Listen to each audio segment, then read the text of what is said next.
hampir bersembunyi. Sebentar lagi maghrib. Hari ini jualanku tak habis. Tapi syukurlah, jualan keliling bapak habis.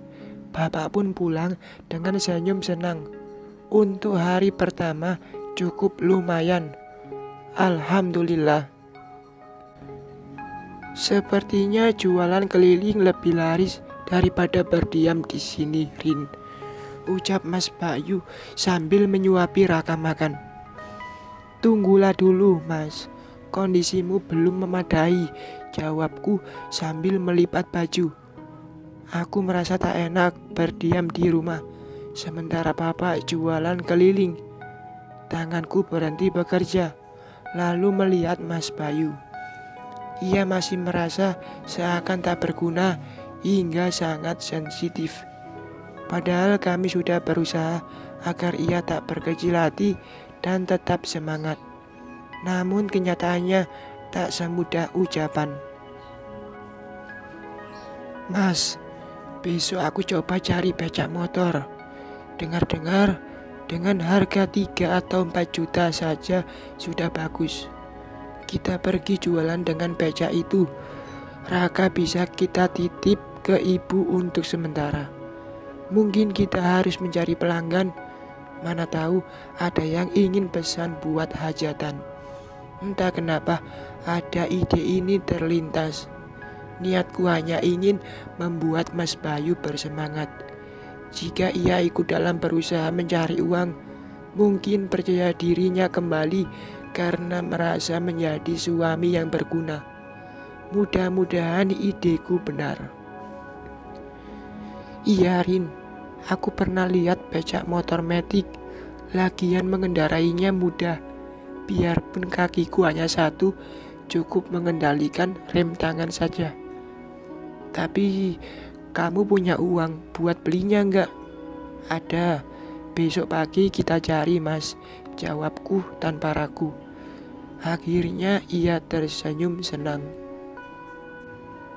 Memulihkan mental Mas Bayu tak semudah membalikkan telapak tangan. Tekanan dari keluarga hingga ia dihina karena cacat sangat membuatnya tertekan. Aku sebagai istri harus bersabar dan kuat. Jika bukan aku, siapa lagi?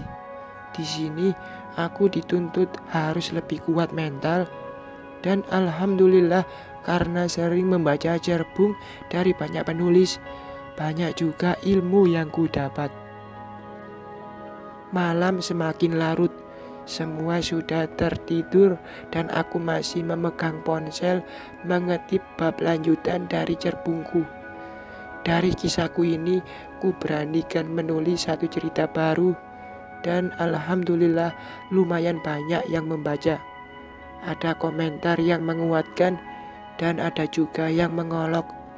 Tak sedikit dari mereka mengatakan jika yang kutulis adalah kisah hidupku. Itulah pembaca, pintar dan jeli. Diam, diam. Aku tersentak mendengar Mas Bayu mengigau. Ketikanku terhenti melihatnya. Ya Tuhan, kenapa Mas Bayu mengeluarkan air mata dalam tidur? Diam. Kali ini Mas Bayu terisak, seperti menyuruh seseorang diam. Hingga hanya kata itu yang berulang kali diucapkan. Mas, Mas, ku sentuh lengannya untuk membangunkan. Rasanya sedih melihat air matanya tumpah. Meskipun itu hanya mimpi. Mas, tak kunjung bangun, ku tepuk pelan pipinya. Lalu ia membuka mata. Terbana sesaat, lalu mengucek matanya. Ah, ada apa, Rin? Tanyanya, seperti baru menyadari. Mas kenapa menangis? Hah? Ia tampak heran sambil menyeka air mata di pipinya. Apa ia baru sadar jika air matanya tumpah? Mas mimpi apa? Tanyaku lagi. Nggak ada, nggak tahu Rin. Aneh ya, kok mimpi bisa menangis?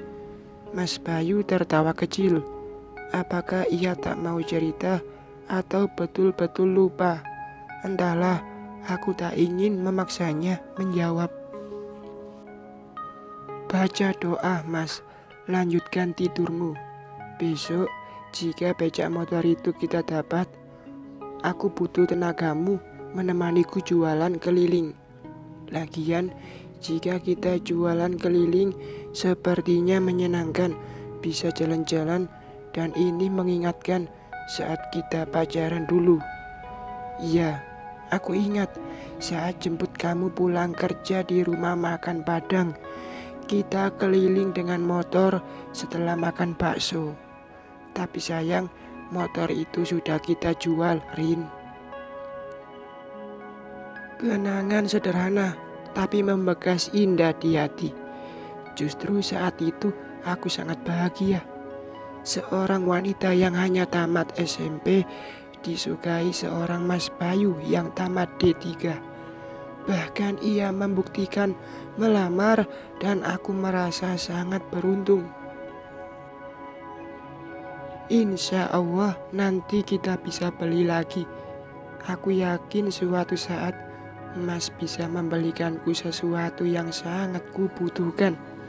Asal Mas tidak menyerah dengan nasib. Insya Allah aku hanya ingin kamu suamiku seorang. Mas Bayu langsung memelukku. Dapat kurasakan betapa ini yang ia butuhkan. Dukunganku sebagai istrinya. Terima kasih, Rin. Terima kasih. Mas, aku tahu seandainya kamu masih punya kaki lengkap dan juga masih punya pekerjaan, aku yakin kamu tak akan mengabaikan tanggung jawab.